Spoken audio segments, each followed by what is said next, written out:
This is the 5-Minute Youth Devotional Reading with Alex Sarria.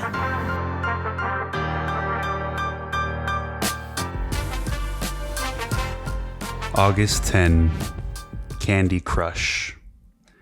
Proverbs 13:4 says, "Lazy people want much but get little, but those who work hard will prosper." One of the most addictive games ever developed is Candy Crush. It was put into circulation on April 12, 2012, and in 1 year, 150 billion games had already been played. We're talking about a monthly following in 2015 of 54 million people.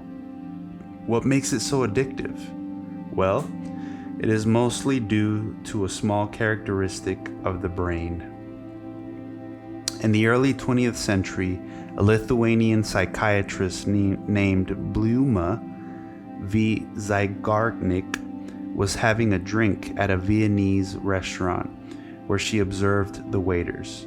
She realized that they had a remarkable ability to remember customers' orders until they were delivered. It was as if the brain couldn't stop until the task it had to accomplish was done. He did an exhaustive study on this matter and found that it was so. This is the reason for the success of some network games or TV series that leave us on a cliffhanger and place to be continued, or those videos that are titled 10 Curious Things You Didn't Know About X. Interesting. But what does this have to do with spiritual life? Well, it is an excellent tool to avoid laziness.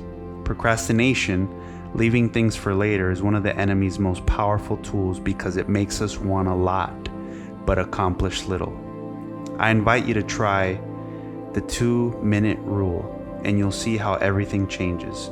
When you want to improve something in your life or do something positive and you get lazy, you just have to say, "I'm going to do it, but only in 2 minutes."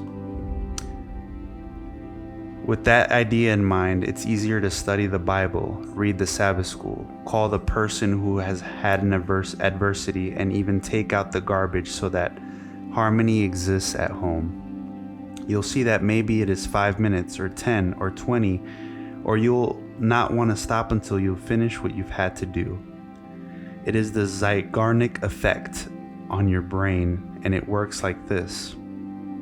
Over time, practice will turn into a habit into a commitment, and commitment into diligence. As a writer-speaker, Zig Ziglar would say, it was character that got us out of bed, commitment that moved us into action, and discipline that enabled us to follow through.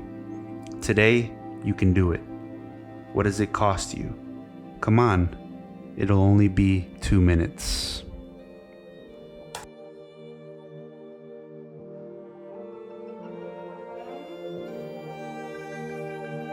Thank you guys so much for tuning in. If this was helpful for you, please share it with a friend. And if you haven't already, please subscribe. Always remember this: walking with God is the greatest thing you could ever do. You are His priority. Make Him yours, and you will always live out your purpose. God bless.